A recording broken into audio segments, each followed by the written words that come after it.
¿Quieres agradar a Cristo?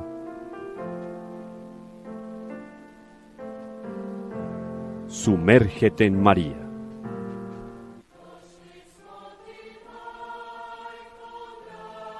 Reflexiones mariológicas que te llevarán de manera segura al corazón de Dios.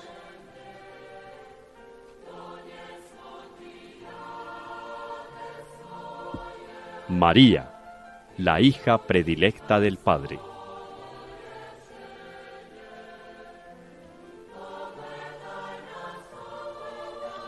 Una invitación especial de Radio María de Colombia para conocer profundamente a la Madre de Dios.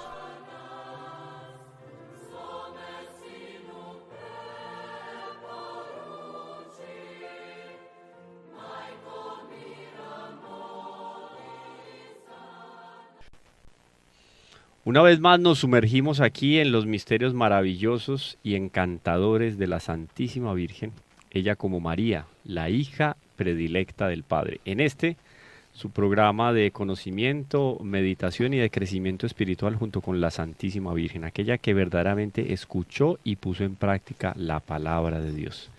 Gracias a Radio María de nuevo por este espacio y al Padre Germán por su iniciativa para que empezáramos a tratar estos temas que nos enriquecen tanto intelectual como espiritualmente. Un saludo muy especial aquí a mis compañeros de trabajo, a Ramón y a Orlando. Gracias, Camilo, sí, un saludo para todos. Muy contento, como siempre, de estar en esta compañía, arriesgándonos en el tema de los misterios, y en este caso los misterios que circundan a la Santísima Virgen María, porque todo lo de Dios son los misterios que se hacen inteligibles en la fe, la esperanza y el amor. Igualmente yo me siento sumamente complacido, contento, halagado. ¿Por qué razón? Porque para mí esto es un aprendizaje. Cuando uno entra en comentarios sobre la vida espiritual, pues siempre se aprende. Es un camino que no se agota jamás. Uno siempre aprende mucho en todas estas conversaciones, tan del cielo desde la tierra, ¿no, Camilo? Así es, sí, con los ojos puestos en el cielo y con los pies muy puestos en la tierra. Así es. Alas de águila y pies de elefante. Así Tenemos es, que ser sí. muy aterrizados. Alas de águila Y pies de elefante. y pies de elefante. De elefante. Porque ¿cuáles son nuestros pies de elefante? La doctrina de la Iglesia. Nosotros estamos haciendo aquí solamente un ejercicio intelectual que volamos alocadamente por la metafísica o las elucubraciones filosóficas o teológicas, sino que aquí tenemos un punto de referencia, una guía, que es la cristología. Ya lo dijimos en nuestro programa anterior, hablando de cómo se concatenan, cómo se articulan todos los temas dentro de la teología y cómo todos los temas dentro de la teología o subtemas de la teología tienen como centro o giran como satélites alrededor de la reflexión cristológica. Eso quedó claro.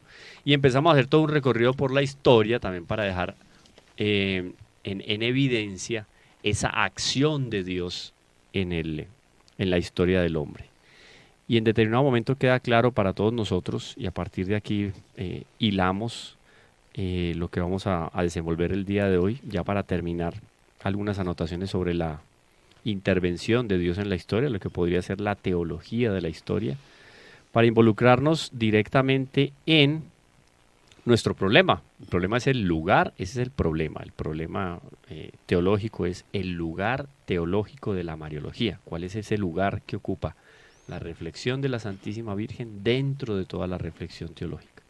Entonces, como esto es un mundo y tiene muchas perspectivas, es necesario que tengamos muy en cuenta lo que el padre Smaus nos dice en algún momento, nos dice, la acción de Dios. Esta frase me parece a mí impresionante. Yo creo que ustedes van a quedar con la misma impresión, Orlando y Ramón, bueno, que ya obviamente han repasado los textos de guía que tenemos, pero él dice textualmente, la acción de Dios operante históricamente realizó la historia de la salvación. O sea, nosotros no podemos imaginarnos una historia del hombre donde Dios queda a la par, donde Dios quede a la orilla. Esa acción de Dios es operante históricamente. Porque ¿cómo podemos resumir nosotros esa operatividad o esa intervención de Dios en la historia? Es que Dios, la historia no la crea el hombre, la ejecuta Dios en diálogo y lucha con el hombre. Y esto Sí, es muy señor. importante. Y muy importante ese concepto, que lo convertimos en enunciado, parte de nuestros aclarandos, en el sentido de que Dios no es pasivo, nunca es pasivo, ni antes de la creación, ni después de la creación. Dios sigue siendo activo, para relacionar el término operante, de acción. Dios vive en acción. Y es una cosa importante, en la historia de la salvación del hombre, porque Dios salvó al hombre, a Dios no se le ocurrió salvar a los ángeles, que se fueron contra él, es al hombre. Dios, en la historia de la salvación, ha estado precisamente, porque sigue estando, en acción de su voluntad, y la ha comunicado al hombre motivo de salvación. Y para ello, porque el hombre tampoco es pasivo. El hombre en su constitución de ser es dinámico también, es dinámico. Entonces, Dios genera, Dios da la fuerza, Dios es motor de la existencia, Dios es motor de la respuesta del hombre, como en todas sus facultades. Entonces, a Dios hay que entenderlo actuante en todo momento de la historia, en todo momento. Dios no es pasivo, Dios es acción, y allá llegaremos. La gloria de Dios es activa, no es receptiva, no es una cosa meramente contemplativa, sino que en la medida de la unión con Dios, la gloria que recibe, que llega a Dios, crece.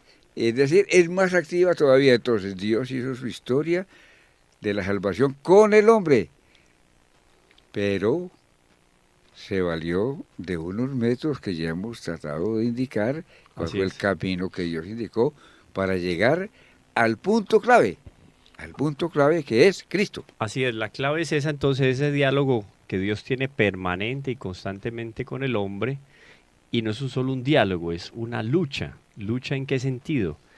La historia de los hombres, desde Adán y Eva, fruto del pecado original, la historia se define entre aquellos que optan por la gracia de Dios, o sea, abrazar la santidad, y aquellos que optan por darse la mano con el demonio y pactar con el pecado. Entonces, cuando se habla de diálogo y de lucha con el hombre, es porque esa historia la ejecuta Dios en diálogo y en lucha con el hombre.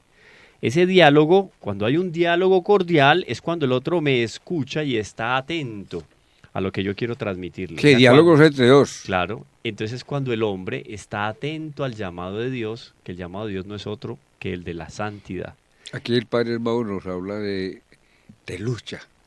¿Por qué no le damos importancia a que en ese diálogo que Dios sostiene con el hombre para ejecutar la historia de la salvación, aparece pues, como que no se da como por enunciado, sino hagas esto como la creación, sino que hay una lucha, combatividad. ¿Cómo entender esto? Claro, porque tenemos la gracia que actúa sobre el hombre, pero la gracia no violenta la libertad del hombre. Entonces, si hay un diálogo con el hombre, significa que el hombre le dice sí a la gracia de Dios. Y hay una lucha cuando el hombre se levanta y contraría la voluntad de Dios a partir de su voluntad, que ha sido desvirtuada a causa del pecado original. Entonces, por eso esos dos momentos, el del diálogo y el de la lucha. Aquellos que son de Dios y aquellos que no son de Dios y le dan la espalda a Dios. Esa es, en muy resumidas cuentas, la historia de la salvación. Y que no es otra que la historia del hombre, porque toda la historia universal de todos los tiempos se desenvuelve en o alrededor de aquel que es centro y culmen de la historia, que es nuestro Señor Jesucristo. Entonces me parece muy importante, porque cuando nosotros empecemos a hacer la reflexión sobre la Santísima Virgen, uno dice, bueno, Jesucristo es el centro de la historia del hombre. Oído, cuando decimos historia de la salvación, no se hace referencia única y exclusivamente a aquellos que son bautizados. En la historia de la salvación entra todo y cualquier hombre por el hecho de poseer naturaleza humana. Entonces, si nuestro Señor Jesucristo es el centro de la historia del hombre, desde el principio de los tiempos, o sea, cuando Dios inicia la creación, hasta cuando venga el fin de los tiempos, en el cual ya pasaremos a vivir todos en la eternidad, sea en el cielo o sea en el infierno. Esas dos realidades, digamos, son indiscutibles después de la muerte. Durante todo ese periodo de la historia, tenemos un centro que es evidente alrededor de la reflexión histórica, y es nuestro Señor Jesucristo. Entonces vamos a empezar a ver cómo la Santísima Virgen, como Madre de Dios, Madre de nuestro Señor Jesucristo, juega un papel también evidentemente importante en la historia de la salvación, porque es coprotagonista de la reflexión histórica. Esto nos da a nosotros un panorama diferente de lo que es historia. A mí me hablan de historia y yo vuelvo los ojos a Napoleón, a Simón Bolívar, al descubrimiento de América. Esto es una realidad superior. Es que la historia, escuchando estos conceptos, la historia enseña. Nosotros no aprendemos de la historia. Y la historia enseña, pero nosotros no aprendemos de la historia. Mire que en el trasfondo de todo esto, la dificultad de muchísimas personas en el campo intelectual, de donde tiene cierto desarrollo el ateísmo, es precisamente el creer que todo esto y es una posición intelectual muy grave porque pone en un plano de inexistencia a un creador. Entonces, o esto es producto exclusivamente de la evolución o del acaso. Ajá. Entonces el problema es grave porque para llegar a ese estadio, a ese estado de pensamiento que ustedes dos han expuesto, se necesita partir simplemente de un reconocimiento humilde de un creador. O sea, yo no puedo prescindir de un creador así de buenas a primeras como hacen los ateos. No, y hoy por hoy, lo digo con respeto, pues. Claro, no, y hoy por hoy es una aberración científica no acreditar en la creación del universo. La ciencia cada vez se acerca más a la existencia de Dios. ¿Quién lo creyera? O bueno, es que así tendría que ser. Pero entonces, un ateo nunca se pregunta, yo soy del sexo masculino, o una mujer del sexo femenino. No, esto es una casualidad. Esto es algo que me tocó. No hay una mano que dirige la existencia. Y entonces no tiene de dónde pegarse. O sea, ¿cómo se comprueba la inexistencia de Dios? Es imposible. ¿Cómo se comprueba la existencia de Dios? Es perfectamente posible.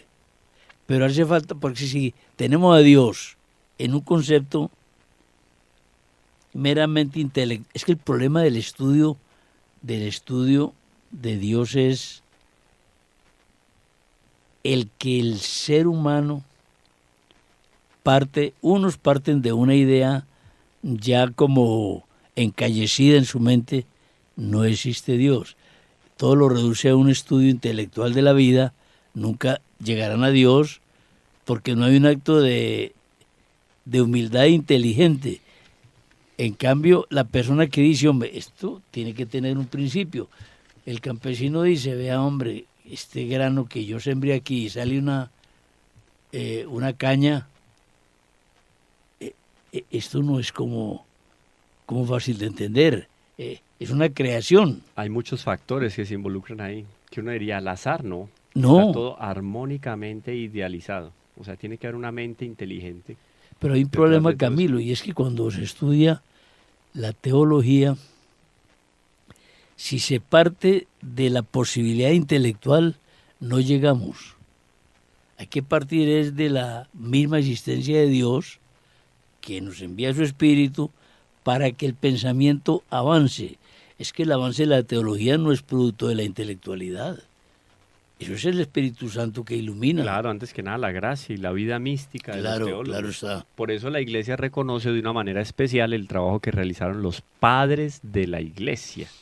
Ya hablamos de practicar la virtud en grado heroico. Eso le da mucho Habla más de criterio. la patrística. Sí, mucho más criterio tiene un hombre por la gracia que por la serie de procesos o de discusiones intelectuales o especulaciones que pueda llegar a realizar. Personalmente siempre me llamó la atención la patrística. ¿Por qué razón? Porque no había un acervo intelectual universitario, no había una preparación. Las universidades surgen 800, 700 años después. ¿Cómo le parece? Y entonces viene un hombre, sube a una cruz y nos redime.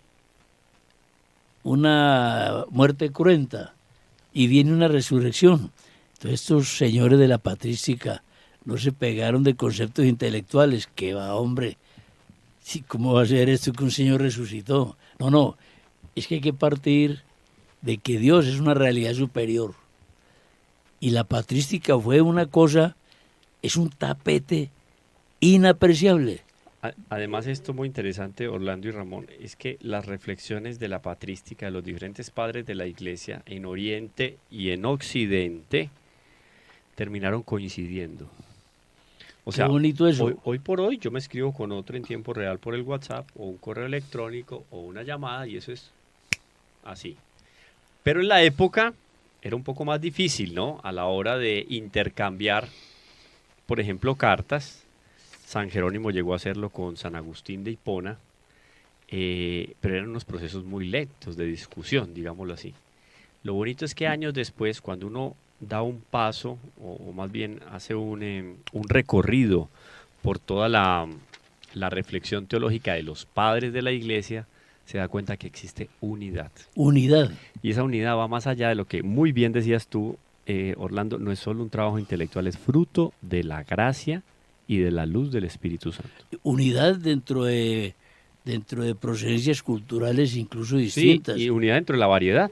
Dentro de la Así variedad. de sencillo. De algunos siglos distintos. Ponemos del 1 al 3 o al cuarto siglo. Al cuarto, sí. Bueno, y enseguida culturas diferentes, porque Agustín era un africano. Africano, sí. Un contexto totalmente diferente de un padre de la Iglesia ubicado en Constantinopla. O sea, nada que ver. Mira, Agustino. Sí, o sea, otra cosa totalmente diferente.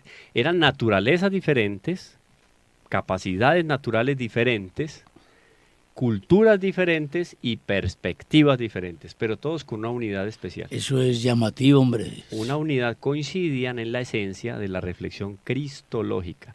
Y es bonito porque ya a partir de esos tiempos empiezan a aparecer las primeras luces de la Mariología. Sí, Y señor. eso lo vamos a ver más adelante. Una cosita, algo al respecto sobre este.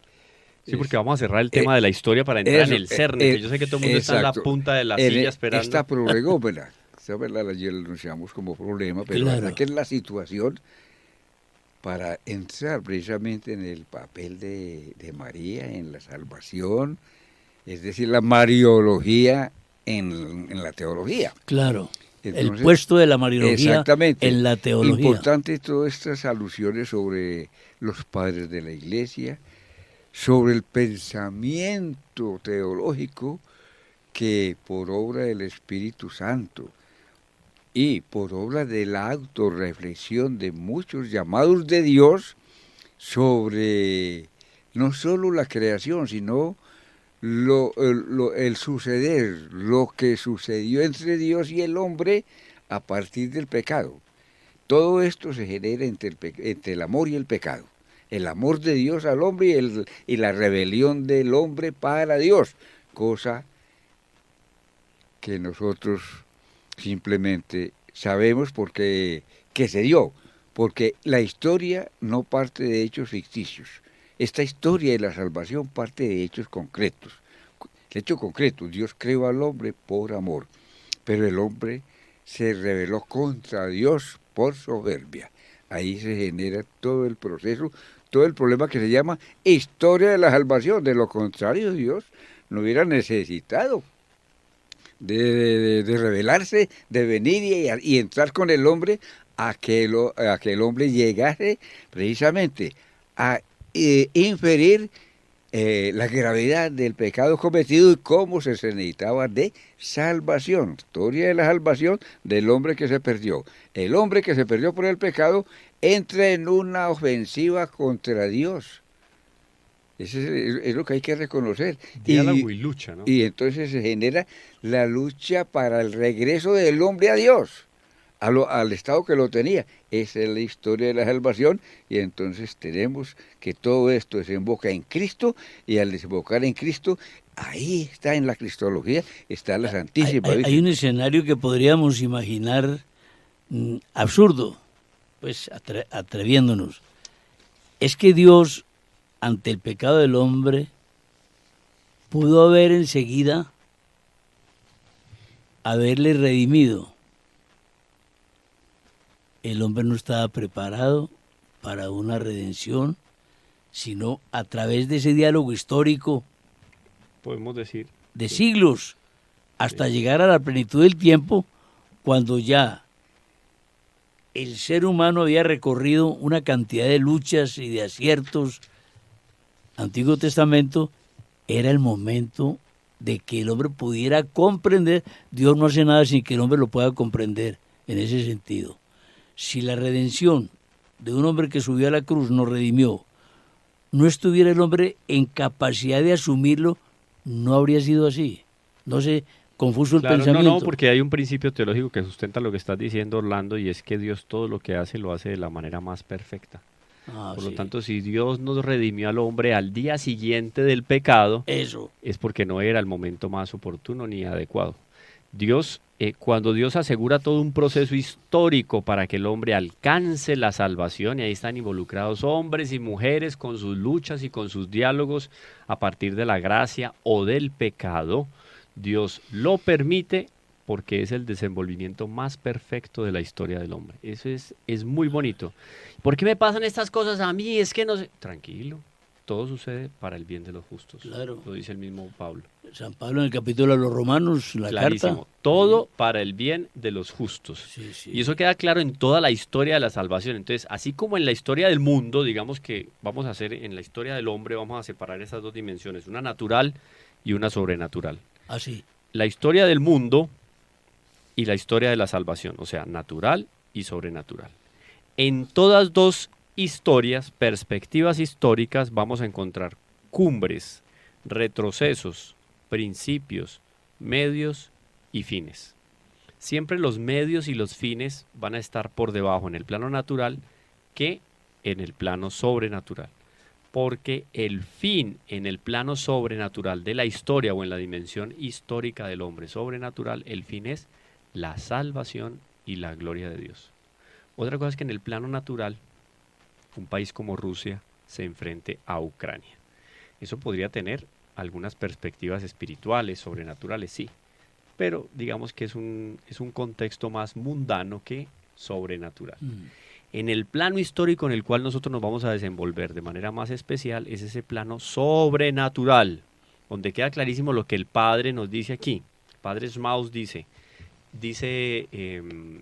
textualmente, nosotros estamos avanzando aquí, nosotros no tratamos de, o sea, tomamos elementos de la Concilio Vaticano II, tenemos de la Lumen Gentium, otros elementos del Padre Rollo Marí, pero aquí el Padre Smaus, estamos en nuestra página 33, perdón. La página 33, él va a decir, Cristo creó una nueva situación en el mundo. No como una gran figura introduce en la historia una época nueva, que queda marcada con su sello, sino en el sentido de que entró en la historia una realidad que no puede provenir del mundo. No es una realidad mundana. La intervención de Dios en la historia es una intervención sobrenatural, en la cual Dios, hecho hombre, empieza a ser protagonista evidente en la historia de la salvación y en la historia del mundo, porque en esas dos dimensiones se mueve. Para el Imperio Romano, para los griegos, grandes potencias en la época, fue evidente la venida de un hombre que dividió la historia. Tanto así que hoy en día, hasta hoy en día en Occidente, hablamos de un antes y un después de Cristo. Esto es muy bonito a la hora de considerar todo ese panorama histórico, que como les habíamos dicho, reiteramos al inicio de este programa también, estamos mostrando cómo Cristo, siendo el centro de la historia, y Nuestra Señora, siendo la madre de nuestro Señor Jesucristo, segunda persona de la Santísima Trinidad que asume la naturaleza humana, la Virgen María es coprotagonista de la historia de la salvación. Entonces no es una reflexión cualquiera a la hora de ubicar a la Santísima Virgen, la Mariología, en la teología. Tiene un punto y un realce espiritual en toda la reflexión satelital en torno a la Cristología, la reflexión mariológica. Importante este aspecto en que Cristo crea una nueva realidad histórica, entendiendo, después de entender, porque ya estamos con Cristo, ya está evidente el personaje principal de la historia. Exactamente. Y claro, precisamente porque el fin del hombre es la salvación. Cuando Dios, como dice el mismo documento, en algún momento cuando Dios consideró los tiempos de Dios, El tiempo, la plenitud. la plenitud de los tiempos, entonces aparece Cristo, entra Cristo a funcionar, y Cristo, anticipándonos un poquitico, crea una nueva realidad histórica.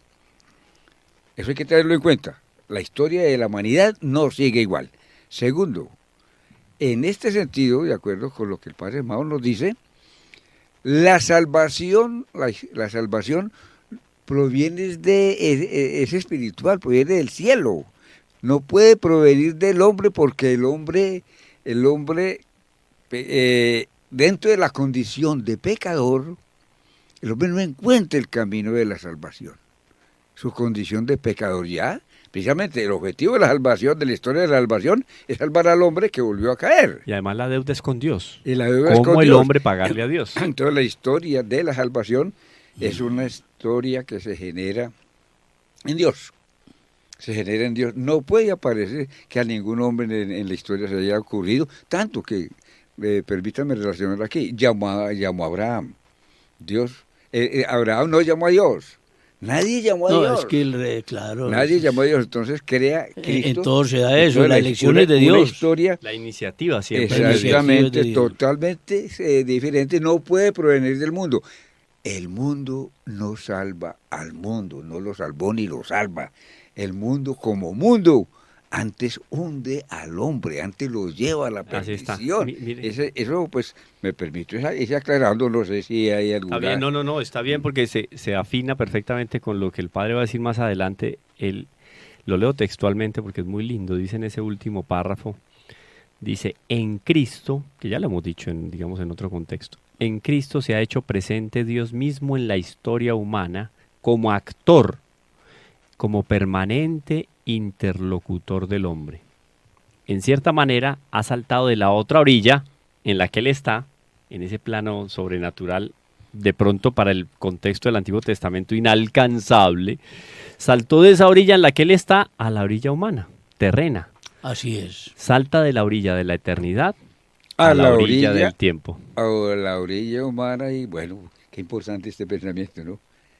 Dios es la historia, Dios es la historia. Es decir, no alcanza uno a alabar a Dios. ¿Cómo quiere saltar en la persona de su Hijo Cristo, de estar bien, de estar en la gloria eterna, saltar a la orilla humana?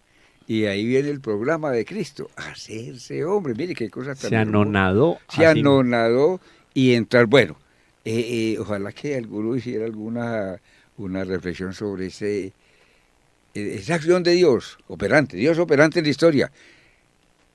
Quiso hacerse hombre siendo Dios. A ver, para poder salvar al hombre tuvo que hacer eso. Pues, hizo eso. Hizo eso. Se vino a vivir mal, pero no Dios, sino que ahí está el misterio. En todo asume la naturaleza humana, menos en el pecado. El hombre, a ver, Cristo, dos naturalezas. Pasible, la humana, pasible. pero dentro de la omnipresencia de Dios, que admite que ese hombre que es Dios y que es humano, esa parte humana, la que es pasible, vino a vivir maluco, a sufrir,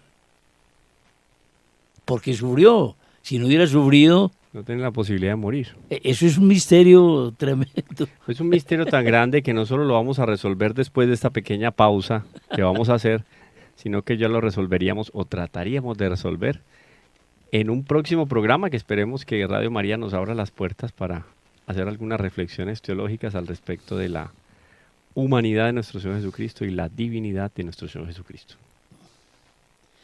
Yo ahorita hago allá es que yo ahora que te digo, cuando yo te hago así, no es pidiendo la palabra, sino que no pusiera la mano ahí encima.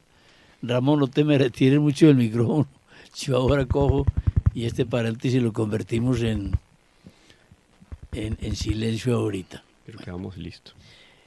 Quisiera, ahora cuando nuestro director Camilo nos autoriza retomar ya esta segunda parte del programa, quisiera presentar un ejemplo a lo que anteriormente dije, de un hombre pasible, que es Dios pero es hombre.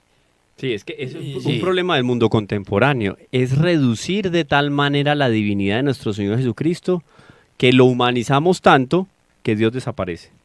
O lo podemos llegar a divinizar tanto que la humanidad se Exacto, disuelve. sí. Ninguna de las dos. Ninguna de las dos. Tanto Dios cuanto hombre. Exactamente. Entonces yo traería, pues, me atrevo a decirlo, traería un ejemplo para contradecir, no con un signo de Oído, pues, oigan esto que Orlando va a contradecir. No, sed contra. Sí, Sed sí. contra, parte del método escolástico utilizado por Santo Tomás de Aquino. Es un argumento sed contra. Porque digamos, a ver, sin ánimo de pelea con nuestros amigos, hijos de Dios, aunque no creen. Bueno, y es esto. Nadie, y eso quisiera que ustedes lo comentaran, ninguno de nosotros, primero, existe por casualidad. Ninguno de nosotros nació en la época que no era. Había un presidente de Francia, lo hubo, Charles de Gaulle. Yo no, creo que él dijo algo así, yo no era de este siglo, algo así. Como decir, soy superior a lo que se vivía ahora. Bueno, cualquier bobada de estas, pero nadie nació. Si estoy en un error, ruego que me lo rectifique. Nadie nació en una época que no estaba prevista por Dios. Nadie nació en un lugar que no estaba previsto por Dios. Sí nació en circunstancias no previstas por Dios. Me explico. El ideal es que un muchachito nazca de papá y de mamá en un hogar bien conformado, un hogar de fe. Circunstancias, son circunstancias. Sí. Accidental. Accidentales, exactamente. Entonces, Ahí no hay nada sustancial, sino accidentes que Exactamente. rodean precisamente la acción pero humana. accidente no la venida de la persona, sino las circunstancias de la persona. Entonces, qué casualidad que fulanito de tal nació de una, pues, de una En violación. unas condiciones adversas. Y a partir de- Adversa, nació en una pobreza terrible, en medio del desorden.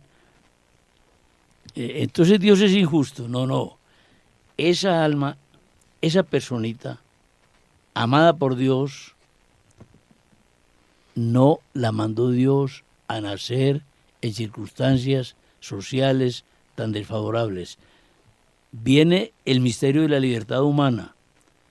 Dios lo creó con el mismo amor que creó a cualquier personaje importante, lo creó, le dio un alma, es una personita cuyas vicisitudes de la vida, cuyo mal comportamiento de una sociedad, ahí sí viene la accidentalidad, porque este niño nació en esa pobreza y aquel nació en la riqueza. No es plan divino, no es plan divino. Son circunstancias que se pueden explicar y ofrecer a Dios, sí, Eso sería... y suceden para algo, pero no es voluntad de Dios esa discriminación. A ver, Hay un problema ahí que es el problema de la predestinación. exactamente. Un problema en el cual metieron las narices los protestantes a la hora de protestar, valga la redundancia, Sí, y se quebraron el pie. Y para nosotros no quebrarnos el pie, nos tendríamos que hacer una reflexión al respecto de lo que es una voluntad activa, explícita y evidente, y una voluntad implícita o pasiva de Dios. Porque nada hay en la historia que no suceda sin que Dios lo quiera. Entonces ahí es donde entraría un poco o sin que Dios lo permita, diría Sí, yo, no sé si en el sí. sentido de lo quiera. No, porque la voluntad está, si lo permite, lo quiero. No es Yo- en el caso de Dios no hay omisiones. Yo me distancio un poco de esto porque Dios no quiere el sufrimiento de sus hijos, pero se sufre y ese sufrimiento lo santifica. Sí, pero es que también cuando nosotros, haciendo una reflexión junto con San Juan Pablo II al respecto del sufrimiento, cuando él hace la distinción maravillosa entre el dolor y el sufrimiento, inclusive habla cómo los animales tienen dolor pero no tienen sufrimiento, porque hay una dimensión espiritual en el sufrimiento. No es el pensar, él hace la reflexión muy interesante, dice, no es el pensar en por qué sufro, sino ¿Para qué? para qué Ay, sufro, sí. que es la perspectiva ya sobrenatural. Entonces nosotros cuando hacemos una reflexión sobre esa accidentalidad de la vida, normalmente nos preguntamos, ¿y por qué? No, la pregunta debe ser, ¿para qué? Viene la justicia divina, al que mucho se le dio, mucho se le pedirá. Tal cual, sí. Sí, exactamente. Es bueno Eso nos va, pero yo creo que nos hacer estamos yendo un poco por las ramas. clarificar un poquitico esos, Es que el tema es apasionante, entonces se queda esos uno en la elementos entre el querer de Dios, es decir, la voluntad de Dios, el bien, la alegría, la bondad, la existencia en la gracia en la existencia, todo lo que es de Dios es bondadoso, es gloria, bueno. Y Dios quiere el bien para quien creó. Sus criaturas son efectos del amor de Dios. En el amor de Dios no está algo que implique acción del mal. Nada, porque en Dios no hay mal. Dios, Viene lo que dice Camilo, permite. exacto, pero No manda las circunstancias para que se desarrolle el mal. Exactamente, viene aquello que se dice, el para qué. En ese para qué nosotros tenemos que diferenciar el para qué, la permisión del sufrimiento. Es decir, ojalá pudiéramos entrarlos en lo que es el sufrimiento como camino de purificación camino de facilitación a la gloria eterna. Claro. El sufrimiento, como Cristo mismo, precisamente Cristo es el prototipo de la historia, y como Cristo hombre sufrió, no choca el sufrimiento como permisión, es decir, que Dios lo permite para efectos de purificación. 1, 2. En ese sentido, Dios como causa absoluta de todo lo creado y providente de todo lo creado, Él es el único que sabe las cuitas y las circunstancias de los modos y los accidentes o situaciones de la misma historia y aún de la historia de la salvación. Aún de la misma historia de la salvación, lo que Dios, es decir, lo que Dios sabe y lo que Dios puso en acción. Entonces Dios como autor, creador, causa absoluta, y nosotros efecto del amor de Dios. Con ese amor de Dios nos creó, pero nosotros nos rebelamos y entonces quisimos perder el amor de Dios. Entonces Dios quiso que el hombre no perdiera su amor, y estamos diciendo que ahí se da la historia. Entonces hay una lucha, y la lucha genera dolor, la lucha genera fuerza, genera choque, y por eso el mismo Jesucristo, por allá más adelante ya en vida, dice: no vine aquí a traer paz, sino que viene a traer guerra, a traer espada. Precisamente ¿por qué? Porque el hombre arraigado en lo de él aparece entonces como un luchador contra Dios. Entonces, en ese sentido, tiene que haber dolor, tiene que haber sufrimiento como permisión para efectos de logros y de purificación. Mire que hay una situación sumamente clara en la persona más inocente que ha tenido la humanidad, que sufrió. No hablamos de Cristo. Cristo es hombre y es Dios. Hablamos de persona solamente humana. Inocencia total, María. ¿Y cómo sufrió? Y Cristo sabía que el sufrimiento suyo causaba sufrimiento en el dolor, en el alma de la mamá, en el corazón de la mamá. Claro, una de las enseñanzas de la Mariología al respecto de la permanencia eucarística en Nuestra Señora. Ella comulga el Jueves Santo, su primera comunión, así como fue la primera comunión de San Juan, de San Pedro.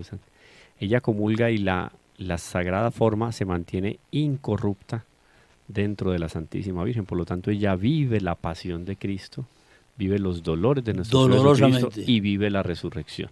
Claro. Pero para terminar y cerrar el tema de la predestinación, que recuerden ustedes, nos van a escribir a las redes sociales de Radio María, nos van a escribir a Teología con el Profe Camilo, Teología con el Profe Camilo, sea en YouTube, sea en Instagram o sea en Facebook, escriben y hacen sus preguntas, sus consultas. Cerremos este paréntesis sobre la predestinación con unas palabras de San Juan Pablo II en una audiencia general del 28 de mayo de 1986. Él nos va a decir lo siguiente, abro comillas, hablando de la predestinación. Dice, Pablo, recordando la carta a los Efesios, dice, Dios y Padre de nuestro Señor Jesucristo, en Él nos eligió antes de la constitución del mundo. Antes de crear el mundo. Para que fuésemos santos. 1, 3, 10, eso es una maravilla. Ajá, para que fuésemos santos e inmaculados ante Él en caridad. Y nos predestinó a la adopción de hijos suyos por Jesucristo, conforme al beneplácito de la voluntad, para la alabanza del esplendor de su gloria que nos otorgó gratuitamente en su amado. Camilo, tenés que explicarnos qué es predestinación para no irlo a confundir con determinismo. Sí. Porque esto no puede caer en el aire. No se lo va a explicar yo, se lo va a explicar Juan Pablo II, porque él ahí va a decir, estas luminosas afirmaciones de Pablo explican de modo auténtico y autorizado en qué consiste lo que en el lenguaje cristiano llamamos predestinación. Es correcto. Del latín predestinatio. Es justamente... Pre-antes, así como el preámbulo. Destinación. Como el prefacio. Camino anticipado. Es justamente importante liberar este término de los significados erróneos y hasta impropios y no esenciales. Por eso lo pedíamos. Ahí está Juan Pablo II respondiéndole a Orlando. Quiso precisamente hablar con Juan Pablo II y se encontró con él. Implícitamente, no solo a los teólogos que se han resbalado a lo largo de la historia, aquí Juan Pablo II, esto es un mensaje directo a las reflexiones protestantes del siglo XVI. Entonces dice, es justamente importante liberar este término de los significados erróneos y hasta impropios y no esenciales que se han introducido en su empleo común. Por ejemplo, predestinación como sinónimo de ciego destino. Es correcto. Lo que sería en latín el fatum. O de la ira caprichosa de cualquier divinidad envidiosa.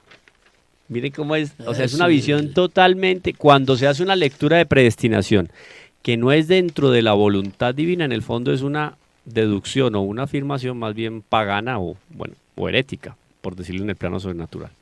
Entonces aclara, dice San Juan Pablo II, abro comillas, en la revelación divina, la palabra predestinación significa la elección eterna de Dios, una elección paternal, inteligente y positiva. En el fondo, una elección de amor. Fuimos elegidos por Dios dentro del amor a Dios. Fuimos predestinados ¿a qué? A la salvación. Entonces ahí se entiende, porque no es un ciego destino, no es la palabra predestinación no es una... No es un fatalismo. Lectura, no es un fatalismo, fatum. Fatum no es esclavitud a cumplir una función en vida y luego esto no es así porque hay tiene muchos respeto enemigos. profundo de la libertad del hombre Y termino con esto. El hombre es, por consiguiente, elegido en el Hijo, ese Hijo con H mayúscula, nuestro Señor Jesucristo, es elegido en el Hijo para la participación en la misma filiación por la adopción divina. O sea, en el fondo es la respuesta grata, amorosa que que el hombre hace a la voluntad de Dios. Porque la voluntad inicial de Dios es ¿cuál? La salvación eterna. Guarda las infinitas proporciones. El fabricante de un vehículo no fabrica el vehículo para que el vehículo se choque, Claro. o suceda cualquier fatalidad. Sí, claro. Es para prestarle un servicio al comprador y que pueda trasladarse de la mejor manera de un punto a otro en el menor tiempo posible y dentro de todas las condiciones establecidas para que sea pertinente y saludable. Lo mismo Dios nos coloca en la creación, llegue al final, a la meta, como el gran atleta que nos pinta San Pablo. Hasta allá llegue, porque la meta es ¿cuál? La vida eterna. Esa es la predestinación que nos colocó Dios. Ahora yo veré si llego, si no llego, si me desvío, si me devuelvo. Ahí es donde está la objeción de muchas personas. Vea, nosotros no vamos a comprender a Dios a cabalidad porque eso es imposible. Pero Dios sí permite mucha reflexión acerca de Él. Y Dios también se compadece de nuestra ignorancia. ¿Qué tal que no se compadeciera de nuestra ignorancia? La misericordia divina. ¿Qué dicen algunos? Y eso es un reclamo injusto, pero se oye. Si Dios sabía que yo me iría a condenar, ¿por qué me creó? Mire qué planteamiento tan grave, muy claro para el que tiene la fe en Dios y para el que entiende la predestinación desde la teología magisterial, pero muy grave para quien no camina este sendero. Sí, señor. Y vamos cerrando el tema con el comentario que nos va a hacer Ramón. Sí, es importantísimo esto de la predestinación a la vida eterna. Esa es predestinación, elección elección que Dios hace del hombre para que llegue a él. Elección no selectiva, atención, que no en ningún término se nos vaya a colar por aquí y nos vaya a interpretar mal esto. Elige Dios, lo que nos leyó Camilo, elección eterna de Dios al hombre. Creó al hombre para Él. Eso se llama predestinación. La gloria eterna es Él, es el encuentro con Dios. Es decir, salgo de Dios por creación y vuelvo a Dios. Voluntariamente. Por predestinación y voluntariamente. Haciendo uso de la voluntad, que quede claro eso. Luego, queda fuera de esta consideración, queda fuera aquellas expresiones hasta muy comunes y uno las oye. Dios lo quiere así, hablando de muchas cosas. Dios quiere que esto sea así como así. Dios quiere que mi madre se muera, que tal, no, Señor, es la ley de la naturaleza. Entonces confundimos la idea de Dios, el esperar de Dios del hombre para llegar a Él, lo confundimos con decisiones de Dios, haciéndolo responsable de cosas que no dan. Y es muy común. Hagamos entonces la voluntad de Dios. Una cosa es hacer. Le pegan 10 tiros a un tipo. Exacto. Y dice la gente, la voluntad de Dios. ¿Cómo así, por Dios, hombre? Queda fuera de Judas estaba predestinado a traicionar. Exactamente. No, vale la pena que hagamos un programa y saquemos el tiempo para reflexionar, porque esto hay mucha tela para cortar. Y lo que uno oye en ese sentido, en cuanto a Dios, en cuanto a la Virgen, cuando estemos en la sentación, ella como palabra nuestra en estos comentarios, en estos análisis, hombre, la Virgen también la toman por ahí, ¿cómo? Y coloquemos como suspensivos. No, esto queda claro, la predestinación de Dios, el llamado de Dios a la salvación. Y lo que dice Pablo a los Efesios, dice, demos gracias a Dios porque nos ha bendecido en la persona de Cristo, con toda clase de bienes, en la persona de Cristo, Claro. No en la persona de otro, con toda clase de bienes espirituales y celestiales. Entonces, si nosotros hablamos de predestinación, no hay ninguna criatura en la historia de la salvación que haya sido predestinada a una vocación más alta que la vocación a la cual fue predestinada la Santísima Virgen. Así es. Es por eso que cuando decimos que la acción de Dios es operante en la historia, eso se hace evidente, se clarifica en el plan de la economía de la gracia de Dios. Cómo actúa la gracia de Dios en el corazón de los hombres. Se conecta con lo que decíamos de la lucha y del diálogo. Entonces, si nosotros queremos investigar el lugar que ocupa Nuestra Señora y la Mariología en ese conjunto armónico de la revelación y de la teología, Nuestra Señora entra a formar parte de la historia de la salvación a través de Cristo. Exactamente, es Cristo. O sea, tenemos el centro de la historia. ¿Quién da? ¿Quién le abre las puertas a Cristo en la historia? Exactamente. Dios, creador, en los tiempos de Dios, Cristo. O sea, revela a Cristo, es decir, aparece Cristo en la historia de la salvación, pero al aparecer Cristo ya está la persona de la Santísima Virgen María en Cristo, con Cristo, para Cristo, por voluntad de Dios. Un profeta como Isaías en el Antiguo Testamento, no sé en qué momento, esos detalles no los da ni él mismo siquiera en sus textos, pero podemos hacer la composición del lugar, sentado él abajo de un sicomoro, ¿no? A la sombra de un sicomoro en esas temperaturas de 45, 50 grados centígrados. Caramba, sin ventilador. Sin ventilador. Y en un momento de esos calores tórridos del mediodía, recibe una luz del Espíritu Santo y empieza a tener una noción mística de lo que significa esa doncella, ese hombre que va a quedar más deforme que un gusano a causa de su flagelación, de su pasión.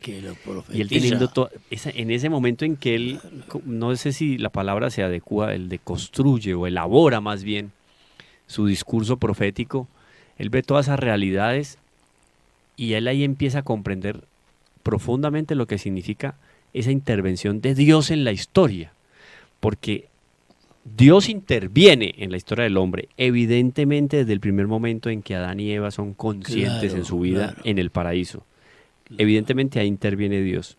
Pero la intervención de Dios en la historia, con la encarnación del Verbo en el vientre de la Santísima Virgen, es el clímax, el cenit de la intervención de Dios en la historia del hombre. Entonces, ¿cómo yo hacer un análisis cristológico sin tomar en consideración el papel de la Santísima Virgen? O sea, ese sí de Nuestra Señora, cuando dice al ángel le responde, fiat mihi secundum verbum tuum, hágase en mí según tu palabra, ese sí de Nuestra Señora, oído, coloco entre comillas la palabra, le permite a Dios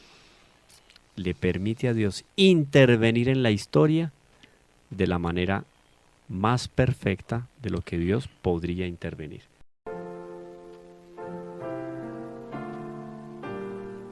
¿Quieres agradar a Cristo?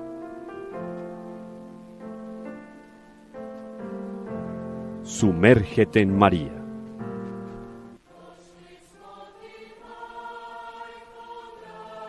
Reflexiones mariológicas que te llevarán de manera segura al corazón de Dios.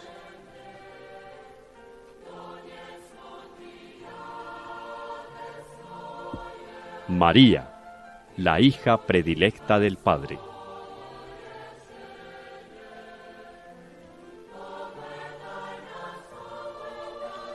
Una invitación especial de Radio María de Colombia para conocer profundamente a la Madre de Dios.